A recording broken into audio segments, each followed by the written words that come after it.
Chapitre 7. Carmen. La porte de mon appartement claqua dans mon dos. Je balançai mes baskets dans l'entrée et jetai mon manteau à la patère. 18h30, j'avais exactement 30 minutes pour prendre une douche, choisir et enfiler des sous-vêtements cochons, choisir et enfiler une jolie robe, me coiffer et me maquiller. Autant dire mission impossible. Merci Arthur d'avoir foutu le bordel dans mon après-midi. Je me dirigeai directement vers la salle de bain et ouvris l'eau de la douche. Je me débarrassai de mes vêtements en faisant des mouvements d'humeur. Après son départ, j'étais retournée à la boutique où m'attendait un accueil chaleureux. « Raconte, c'est qui ? Mais je croyais que tu étais avec ton Théo. Et ses ébats, hihihi, c'était bien ? Mon Dieu, ce qu'il est beau ! Et t'as prévu de le revoir ?» Eva se passionnait pour nous comme un couple d'un de ces feuilletons télévisés gnangnang qu'elle suivait tous les soirs vers 20h. Un calvaire, j'avais eu un mal fou à lui échapper. J'entrai sous l'eau chaude et me savonnai efficacement avant de m'adonner à l'indispensable chasse aux poils pré-soirée romantique. Une fois propre et nette, je regagnai ma chambre pour enfiler une guêpière et un string. Le genre de truc inconfortable au plus haut point, mais dont Théo raffolait. Je me glissai dans une petite robe noire très simple, puis retournai à la salle de bain me maquiller et, surtout, me coiffer, cette dernière entreprise étant la plus délicate à cause de la longueur de mes cheveux. Il était 19h05 lorsque je sortis de la salle de bain parée d'un chignon haut très compliqué. Je me jetai sur mon portable, espérant ne pas avoir loupé Théo qui n'était pas du genre patient. Aucun appel en absence, pas de message, parfait. J'enfilai mon manteau ainsi que des mocassins à talons, puis j'allai m'asseoir dans mon canapé pour l'attendre, prête à quitter l'appartement dans la minute où il me contacterait. 19h30, puis 20h, et toujours pas de nouvelles. Je l'appelai à plusieurs reprises, mais tombais sur son répondeur à chaque fois. À 20h30, je commençais à m'inquiéter en imaginant qu'il avait eu un accident, et restais ainsi à angoisser sur une éventuelle hospitalisation jusqu'à 21h10, lorsque mon téléphone se manifesta enfin. Je me jetai sur celui-ci. « Allô, Théo ? Tout va bien ? » « Oh, mon bébé. Pardonne-moi, c'est l'enfer sur terre, là. Je suis dans le train en partance pour Berlin. »« Dans le train ? Berlin ?» répétai-je, abasourdi. « Mais qu'est-ce que... » J'ai essayé de t'appeler toute la journée, mais tout s'est emballé. Il y a eu cette réunion, puis mon boss qui ne me lâchait pas, et on m'a demandé de partir pour l'Allemagne au plus vite.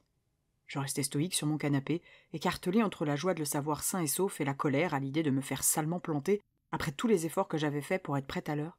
« En Allemagne ?» soufflai-je. Oui, j'ai à peine eu le temps de passer par chez moi prendre des affaires pour sauter dans le dernier train au départ de Paris. « Mais qu'est-ce que tu vas faire en Allemagne ?»« Tu crois que je vais faire quoi ?» aboya-t-il. « Bosser, pardi, rencontrer mon homologue berlinois, discuter avec les Japonais et les Américains en visite sur place, mon boulot. »« Ah oui, je me doute, pardon. » Théo avait en horreur que je le questionne sur son travail, et, dépassé par l'émotion, j'avais oublié. Il soupira. « C'est rien, bébé, excuse-moi, je suis un peu sur les nerfs. Je m'attendais à passer une soirée géniale avec toi et je me retrouve dans un train de nuit avec un collègue que je peux pas blairer. »« Je comprends, ne t'en fais pas. Tu penses rentrer quand ?»« Je ne sais pas encore. 4, 5 jours ?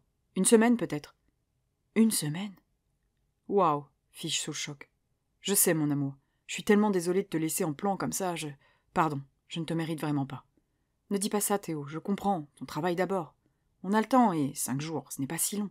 Ce sera même encore meilleur de nous retrouver. » J'essayais de me convaincre, mais en réalité, j'étais triste de ne pas le voir ce soir. J'avais besoin d'un tête-à-tête avec lui, de me sentir engagée. J'avais d'irrépressibles envies de tendresse et d'attention. Je te promets une soirée inoubliable avec dîner dans ton resto italien préféré et nuit passionnée à mon retour. Et compte sur moi pour rentrer de Berlin avec le plus beau des cadeaux pour me faire pardonner. Je ris timidement. T'es pas obligé, Théo. Ça me fait plaisir, bébé. Allez, je t'embrasse. Tu me manques, tu sais. Toi aussi. Appelle-moi quand tu arrives sur place. Ça marche, je t'appelle demain sans faute. Bisous. Bis. L'appel coupa. Je soupirai, les yeux rivés à l'appareil. Pas d'amour ce soir. Je quittai mon canapé pour retourner dans ma chambre où je troquais ma tenue de soirée contre un pyjama rouge à carreaux écossais et une culotte bien confortable. Je me démaquillai, défis mon chignon et nattai grossièrement mes cheveux. Je revins ensuite m'installer dans mon canapé, devant la télévision, avec un paquet de sablés à la framboise, peu motivé à me préparer un vrai repas. Je zappai rapidement, cherchant en vain un programme susceptible de me faire oublier que l'homme de ma vie m'avait une énième fois planté, quand la sonnerie de mon téléphone retentit dans la pièce. Je tendis le cou au-dessus de la table basse et écarquillai les yeux en apercevant son prénom, Hélène. Nous ne nous appelions plus depuis longtemps.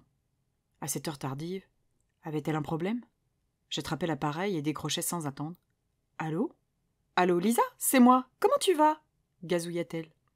Trop enjouée pour être honnête. « Bien, et toi ?» répondis-je, méfiante.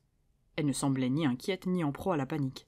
« Super, super, soupira-t-elle. Je suis désolée de t'appeler à cette heure incongrue, mais j'ai été retenue au boulot et je voulais quand même m'assurer de ne pas avoir fait une connerie. Tu as vu Arthur? Arthur? Oui, il est passé me voir au magasin cet après-midi. Pourquoi? Ah, ok. Parce qu'il m'a contacté mardi pour me demander tes coordonnées.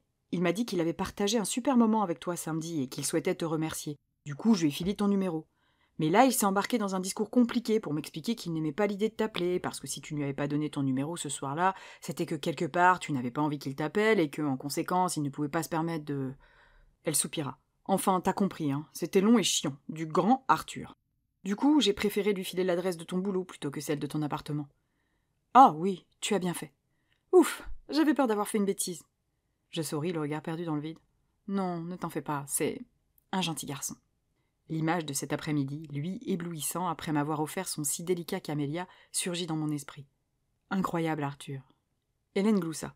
Bah ouais, du coup, je me demandais jusqu'où il avait été gentil avec toi. Je ris nerveusement. Elle appelait pour avoir le scoop. On a juste sympathisé, et après, je l'ai aidé à retourner chez lui. Je rentrai la tête dans mes épaules en croisant les doigts, si elle avalait celle-là.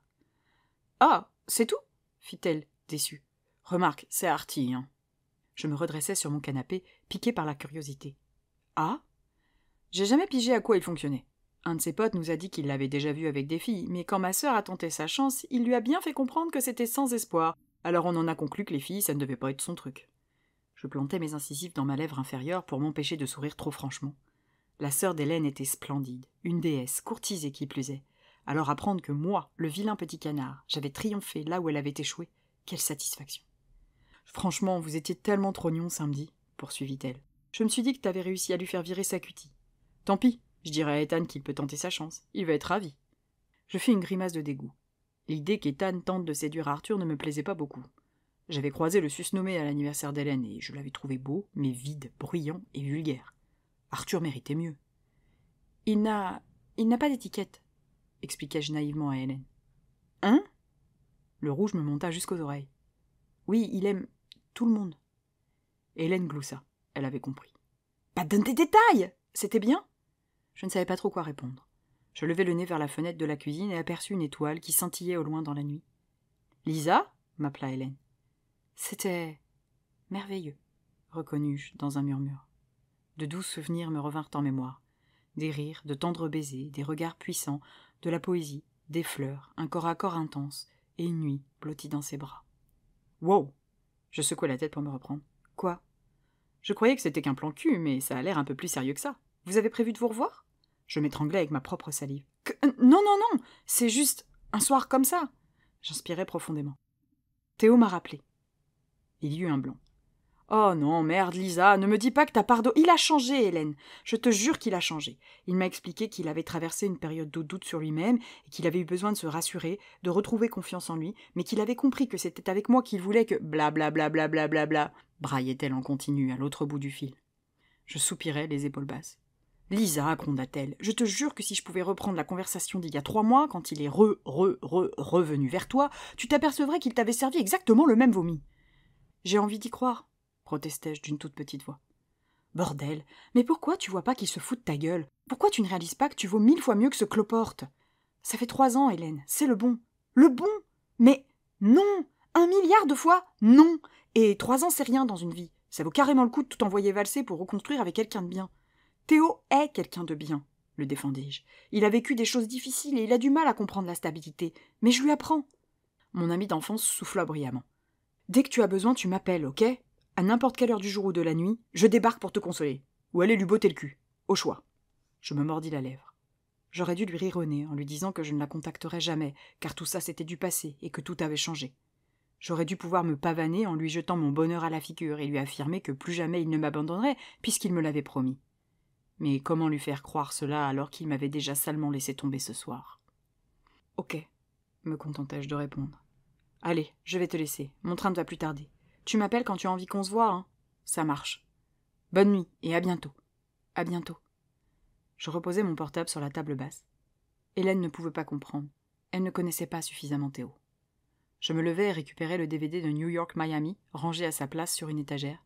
Je ne l'avais pas regardé depuis une éternité. Je m'installai confortablement sur mon canapé, une boîte de mouchoirs en papier sur les genoux. Je finis par m'endormir dans mon salon, roulé en boule sous une couverture, les joues humides.